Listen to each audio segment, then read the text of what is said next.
Bonjour Sébastien Mortagne. Bonjour Adrien, bonjour à tous. Merci de nous rejoindre en ce lundi matin donc, pour cette nouvelle réunion, les courses ce soir au Croisé-la-Roche. Alors, belle réunion prévue ce soir ?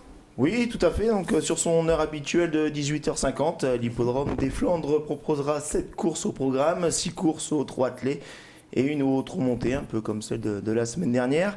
Il ne faudra pas arriver en retard ce soir pour voir les débuts des 16 concurrents de la première épreuve, notamment ceux d'Aquimadric, le numéro 7, qui dépend toujours d'un entraînement redoutable, celui de Marcus Lindgren, et le cheval a bien été qualifié sur le centre d'entraînement au mois de mars, un chrono de 1:17,7. Donc on avait rappelé un petit peu la semaine dernière comment fonctionnaient les épreuves, les sélections. Donc 17,7 au mois de mars, c'est un très très bon chrono. Donc à suivre en priorité. Ensuite, le 5 André Ophelou de l'entraînement Nicolas Roussel, qui s'est aussi bien qualifié en 18,5 au mois de mars aussi. Et ensuite, du numéro 6, Andrea Medeo. Alors c'est la particularité parce que la mère, c'est Farandole du Corta. Il faut toujours faire attention aux origines. Et sa mère a reproduit de très bons chevaux, notamment Norgino et Picardo. Des chevaux qui ont couru des courses européennes en France, mais ce sont les meilleurs chevaux belges d'un certain âge, puisque maintenant ils ont dépassé la dizaine d'années. 7, 5 et 6, donc si Dans j'ai la bien première noté, épreuve. pour la première épreuve. Tout à fait. À retenir, tout de même intéressante cette première épreuve. On notera aussi la 4e et la 6e course qui font figure du championnat, du épreuve qualificatif du championnat du Nord des 5 ans. Sur 2825 mètres dans le groupe B qui fera preuve de la 6e course. On devrait s'attendre à un beau match entre les 3 chevaux du second poteau, puisqu'il aura un rendement de distance, et le second poteau aura une très bonne chance de finir à l'arrivée. Très bien, alors pour ce qui va nous intéresser plus en détail, le Quartet Plus régional, rendez-vous dans la 5e course ce soir à 20h50. Voilà, le Quartet Plus se déroulera dans la 5e épreuve où 16 partants prendront part aux 2825 mètres de l'épreuve. Un rendement de 25 mètres aura lieu à 44 000 € pour un plafond des gains à 86 000 €. Alors, un peu comme la semaine dernière, un cheval que je vous avais indiqué qui avait un engagement en or à quelques euros près de la limite du recul, d'ailleurs qui s'est imposé très facilement.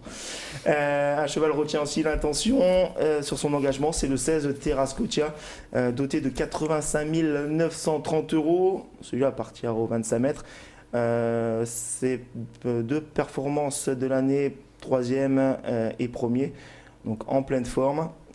Autant dire que même avec son rendement de distance, c'est un potentiel vainqueur. Et qui sera favori certainement à la cote. D'accord. Je lui opposerai le 13 Toledo GD qui vient de s'imposer sur l'hippodrome de Lisieux. Le 6 She Love Me, la meilleure chance du premier poteau. Il sera drivé par le Belge Dominique Locneux qui a une réussite assez impressionnante sur l'hippodrome du Croisé-la-Roche. Ensuite, le 12 Souverain du Croc. J'aurais pu placer un peu plus haut dans mon pronostic puisqu'il s'est imposé le 28 février au Croisé-la-Roche, mais il reste sur 2 disqualifications. Donc tout sera une question de sagesse, mais un petit regret quand même de ne pas l'avoir mis juste en dessous de mon favori. Et puis en fin de combinaison, je terminerai avec le 9 3-8 et le 11 Show Me Love pour sa récente 3e place sur l'hippodrome de Vincennes en amateur. Allez, on récapitule donc les pronostics: 16, 13, 6, 12 et puis 9 et 11 en option pour ce Quartet Plus régional, la course numéro 5, le prix du Croisé-la-Roche.fr à suivre à partir de 20h50. Alors Sébastien Mortagne, on va parler également d'une nouveauté pour les courses hippiques à l'hippodrome des Flandres. Ça a commencé la semaine dernière, on avait oublié d'en parler sur Grand Lille TV, on en parle donc aujourd'hui. Des animations depuis les écuries avec vous-même pour faire vivre l'intérieur des courses ou en tout cas des écuries. Voilà, c'est ce qu'on a mis en place depuis la semaine dernière, ça a été vu avec les présidents, le directeur du Croisé-la-Roche, on va citer Bernard Delva, Monsieur Louf et puis Bertrand Decodin, le directeur commercial. C'était un projet qu'on avait déjà depuis quelques années, et puis bon, là, ça s'est enfin mis en place, on va dire. Alors, c'est vrai que c'est très bien, la semaine dernière, c'est très bien passé. Tous les professionnels ont joué le jeu, donc entre chaque course, il y a 4-5 minutes d'intervention de ma part, donc directement soit au micro, soit je suis suivi par une caméra pour interviewer les drivers, les entraîneurs, les propriétaires ou les apprentis. Donc c'est une animation de son nom qui anime l'hippodrome. Il y a beaucoup d'informations.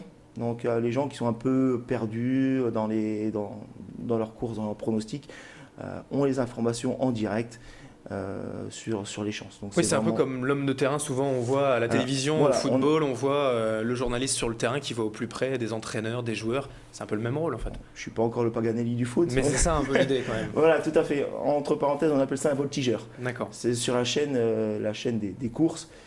C'est un peu pareil, quoi. On n'a pas fait un copier-coller, c'est fait c'est pour à ma dernières façon. infos comme ça. Voilà. Et c'est l'animation qui se fait sur le seul hippodrome de France. D'accord. À part les hippodromes parisiens, et ceux qui sont retransmis, c'est celui du Croisé-la-Roche. Et donc dès ce soir, ça a commencé la semaine dernière. De nouveau ce soir, réunion à partir de 18h30 ce soir à l'hippodrome des Flandres. Merci Sébastien Mortagne. Merci bien, bonne journée à tous. Et tout de suite, la météo et l'infotrafic à suivre. Bonne journée à toutes et à tous.